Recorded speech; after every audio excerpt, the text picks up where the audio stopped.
Hi, I'm Brian Day of Fitness by Day Personal Training here in Siena. I want to show you how we do a cable-seated row here at the studio.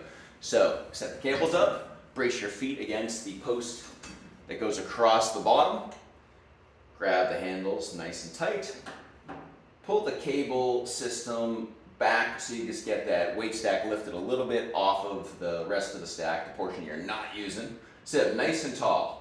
I'm going to row the weight back, squeezing those shoulder blades back together. Now, the most important bit here is that we're really doing a row that works the back. Let me show you what I mean by that.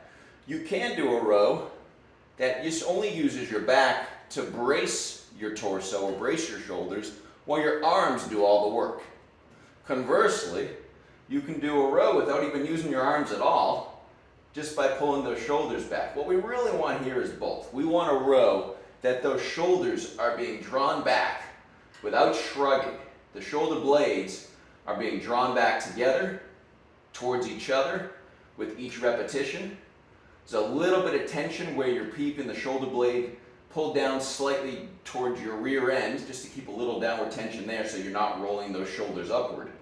People often get hung up on, where are my hands ending up? The hands wind up where they end up. As soon as those shoulders are fully open and we squeeze those shoulder blades back together all the way, it doesn't much matter if your hands are here or if they're here, but look what just happened right there. I'd fully retracted my shoulder blades, fully opened up the chest. The only way for me to go further, to bring my hands back further, was to give some of that up. The shoulder blade starts to wing up, the shoulder starts to tip forward. We're actually using these muscles less. We're taking the head of that humerus, we're tipping it forward into that shoulder capsule, which can be a real point of irritation.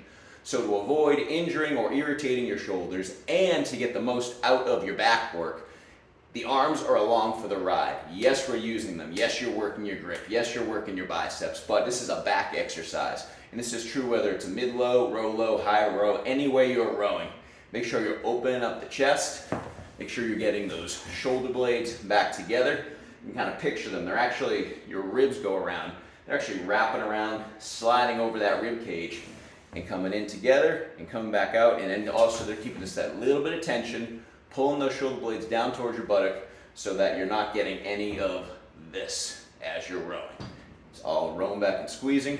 One of the things I hear most often from my clients is about how these types of back exercises change their posture just at the desk, just in life. Naturally, people find themselves coming out of this cell phone desk position and just by way of strength training, really finding more muscular development here, bringing them up. It's great from an aesthetic standpoint, but it's even better from a health and postural standpoint. When we really start to consider what does having a forward shoulder and a forward posture that focuses on this frontal chain instead of the back chain, what does that do to our breath? What does that do to our breathing? What does that do to the compression of our organs? Really opening everything up, standing up tall, developing these upper back muscles. It's really critical to just overall good health. It's one of you'll find if you work with me, there's a lot of back work relative to other work. We hit everything, but we never miss back work.